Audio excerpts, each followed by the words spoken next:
Hi, I'm Anthony Newbold. Welcome to Closer Look. My guest this week is the Deputy Prime Minister and Minister of Finance, the Honourable Peter Turnquest. Minister, Mr. Deputy, welcome to the show again. Thank you, Ace. You're preparing for the mid-year budget presentation. You have a firm grip on where we are right now after Dorian? Indeed, in as much as one can have a grip in these kind of circumstances. But certainly we have a pretty good outlook on where we are. The first half of the year has performed surprisingly above what we had expected as a result of this storm. First half of the year, meaning 2019. 2019, correct. Yeah. So the year begins in July. In July, yeah. So July to December has actually performed a little bit better than we had anticipated. Okay. We are slightly ahead of last year, same time compared. And that has a lot to do with the tourism sector, which is doing very, very well, right. Thankfully. And everything else is more or less stable. We have lost significant production in the two affected islands. Right. But what we've seen through tourism is that we didn't lose the count that those people who might have ordinarily gone to those two islands have shifted to other points in the Bahamas. And so it's been relatively stable in that regard. Yeah. What will the deficit look like now compared to what you expected it to be? Right. So we had originally anticipated that we would have met our 1% deficit to GDP target for fiscal year 1920. And we were well on our way towards achieving that. Unfortunately, as a result of Dorian, we are anticipating now to have a deficit of $677 million, as opposed to what we had originally projected of $137 million. So we're going from the projected 1% now to 5.3%, as a result of the loss of revenue and tax revenue, as well as the increased cost to address the challenges that arise as a result of the hurricane. The mid-year budget debate is on the 12th? Yes. 15th? Correct, on the 12th, I think it is, yes. How do you replace that income from Dorian? So the reality is that the total effect of Hurricane Dorian is pegged at some $3.4 billion. Out of that, $232 million is anticipated to be the lost revenue from taxes during that period because of the concessions that we're giving in those two islands in particular. So we have to replace that. In addition to that, we're anticipating that expenditure itself will increase. I think it's $157 million as a result of this storm to address social needs as well as infrastructure needs, putting the government services back in place, et cetera. So we can do one of two things.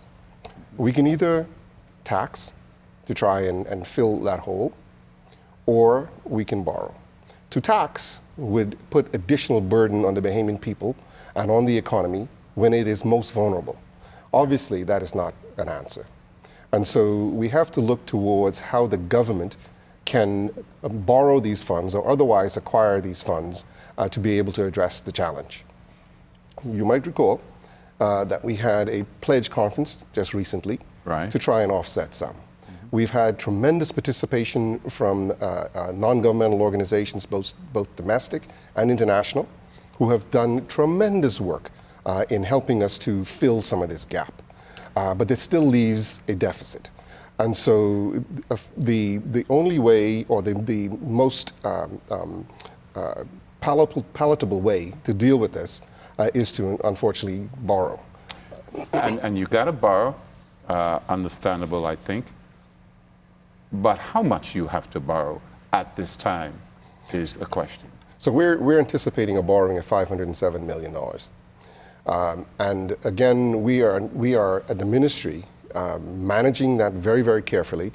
A point to note is that because we get the borrowing resolution, meaning the approval from Parliament to borrow $507 million, it doesn't necessarily mean that we have to go out and borrow $507 million. Right, which was really my question. Yeah. You may need eventually $500 million, but you don't have to borrow $500 million this fiscal year. Absolutely not. Exactly. So the way that we approach it is we want to be as conservative as possible, give ourselves the headroom in the event that something happens, some project arises. Whenever you're doing this kind of rebuilding, things happen and contingencies happen. So we want to have the headroom to be able to do it.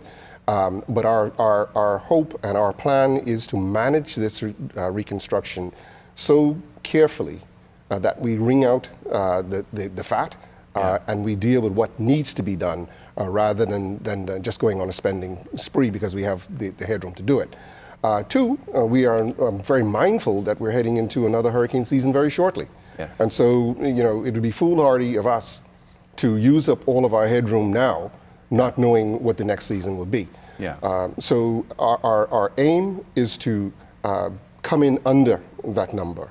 And so as we progress in the reconstruction is how we will draw down on that borrowing resolution. Yeah, whatever the resolution Yeah, and so says. we might not, at the end of the year, hopefully, we don't need the whole 500. But we'll see how that goes along as we engage the projects. Which island economy do you see rebounding first? I think just because of the level of destruction, that Grand Bahama will obviously rebound first. Now, Grand Bahama has some unique challenges in that the airport is a major stumbling block, and we need to get that solved. And the government is engaged very heavily now with the other partners to see how we address that issue. We need to get the hotel situation resolved, settled, sold, and a new operator engaged. And that is also very much in train.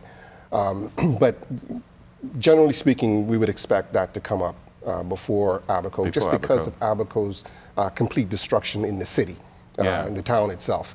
We're making significant progress there in terms of putting back the utilities, which is the start to permit the kind of reconstruction that is necessary. Abaco is going to need some town planning again because of the level of destruction, and you want to build back better, more organized, more resilient. So that takes a little bit of time to do.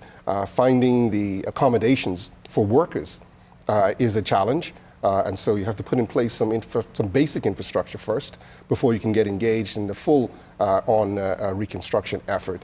And so I would expect that would be a little bit behind. Save that, the quays, the Abaco quays, I think we will see them come online in a reasonable period of time. Certainly within the next 6 months, I imagine most of the quays will start to produce again. We'll be back again. You talk about those projects. They're important in more ways than one, and I know you give a lot of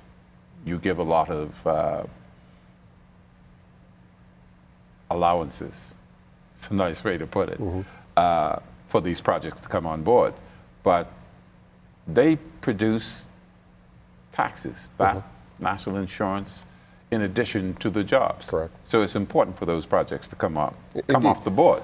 Indeed. As they were. Indeed, and as I mentioned earlier, we've given significant tax concessions in these two zones through this special economic recovery zone order that the Prime Minister would have issued last year, or beginning of this year.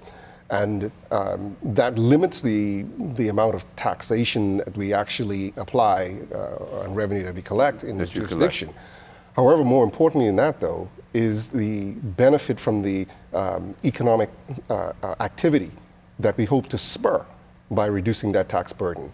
And so we are hopeful that businesses, investors, homeowners will see the relaxation of that tax benefit or tax burden as a stimulus to get going on their projects, which will create jobs, which will create other economic activity, which will bring the population back and engage in the overall community development. Talk about this some more. We got to take a break, and we'll be back with the Deputy Prime Minister and Minister of Finance after this.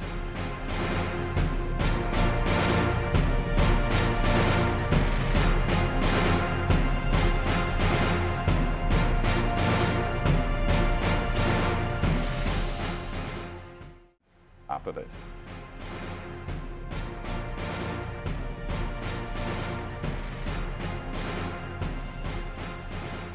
Welcome back to a Closer Look. I'm Anthony Newbold, speaking with Minister of Finance, Deputy Prime Minister Peter Turnquest.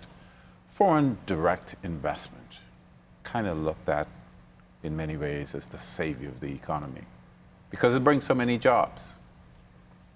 Of course, got a situation down at the point with those jobs, and people are saying, well, it's not such a savior after all.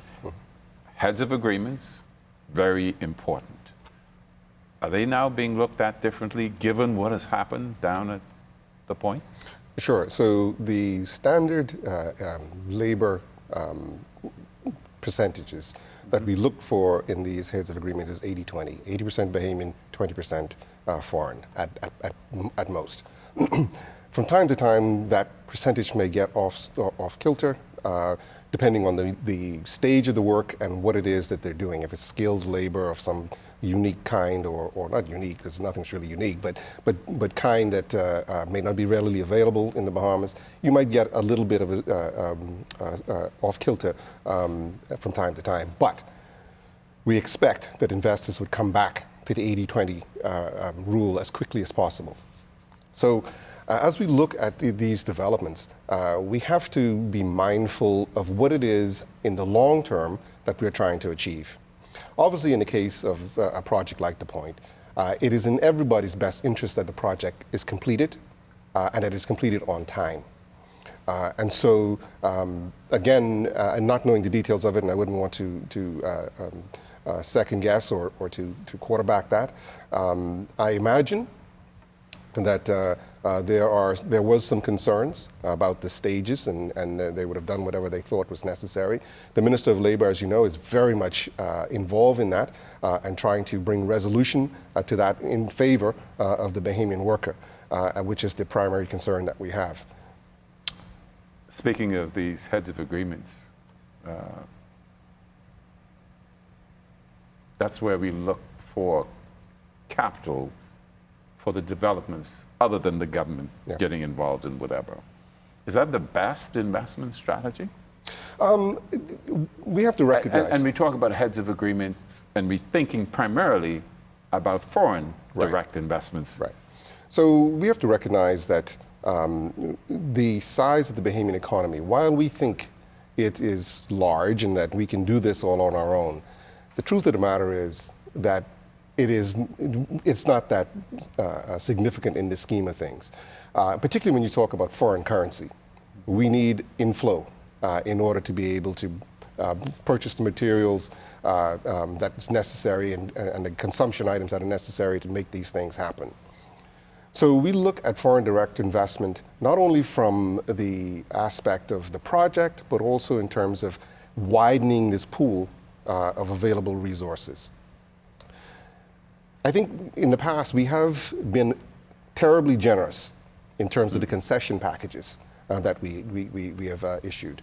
And that's one of the things that we've been working very diligently towards eliminating or reducing as we try to strengthen our fiscal position. Because that puts us in a different seat at the table in terms of what we can demand and what we have to offer in order to attract investment.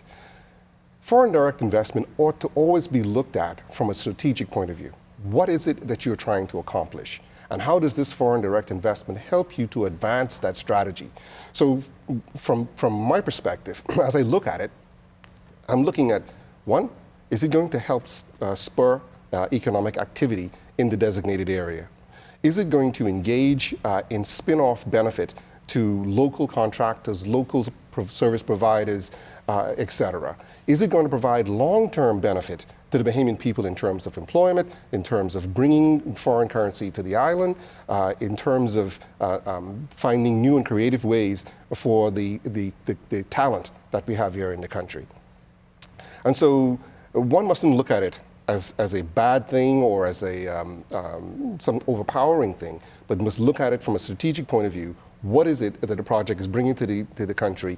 What is the potential benefit to the overall economy and to the Bahamian people themselves? Yeah, talking about tax benefits and concessions that are usually part of these heads of agreements and foreign direct investments. Recently you talked about a $100 million tax rebate that you have to look at that again. Right. So originally, when we gave our fiscal strategy, right, 3-year fiscal strategy, on the implementation of the value-added tax adjustment in 2017, we said, we made a promise to the Bahamian people that this is very much a shared sacrifice. Right. We are asking more from you through value-added tax increases. And as a result of it, if you buy into this with us, share with us this short-term sacrifice, that in the long term, we project that we're going to be able to give back to you once we hit our fiscal consolidation point, meaning a balanced budget, that we're going to be able to give back to you approximately $100 million in tax savings. We anticipated that we would do that through further reductions in customs duties, cross-border taxes, which will have a direct impact upon the cost or the price of goods and services that will put money back into the hands of the producers, the productive sector, the private sector, because they don't have to outlay duty monies up front for inventory and what that means to carrying costs and financing costs, that they will be able to deploy that money into either further services and goods or to hire more people. Now, with the storm, we've had to recast our forecast and our fiscal strategy going forward. And we laid that fiscal strategy report, adjustment report in Parliament in November. We will debate that along with the midterm performance report. And what it basically calls for is the extension of that period where we anticipated that we would have fiscal consolidation, i.e. balanced budget, until 24-25, so 5 years out. Yeah. Right? So in looking at the taxes that we had anticipated to rebate, we now have to have another look at that to see to what extent we need to adjust the planned decreases so that we do not harm ourselves and do what other governments have done in terms of harming the long term for short-term political gain. So in the immediate instance, the people who would have been impacted by that would have been the merchants? No, it would have been the consumer, right? Because at the end of the day, this isn't about the merchant, because duty, like value-added tax, is a flow-through tax to the consumer. So the anticipation is as we bring down the border taxes, that we will see an overall decrease in the cost of goods and services, which puts money directly into the pockets of the average Bahamian consumer. You with the understanding that they would pass it on. Again, at a certain point, and market forces do work if we allow the market to work. Yeah. Right? Because if I can bring, for instance, if I can bring a washing machine from Florida, pay no duty at the border, and do that cheaper than the local retailer, then I'm going to do that.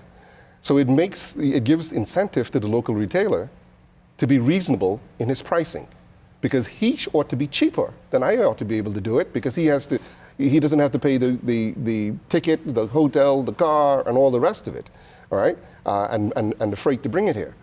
So on an individual unit freight to bring it here. So it can work if we are educated consumers and we demand that the market be efficient. We'll talk some more, but we got to take a break, and we'll be back with the Minister of Finance after this.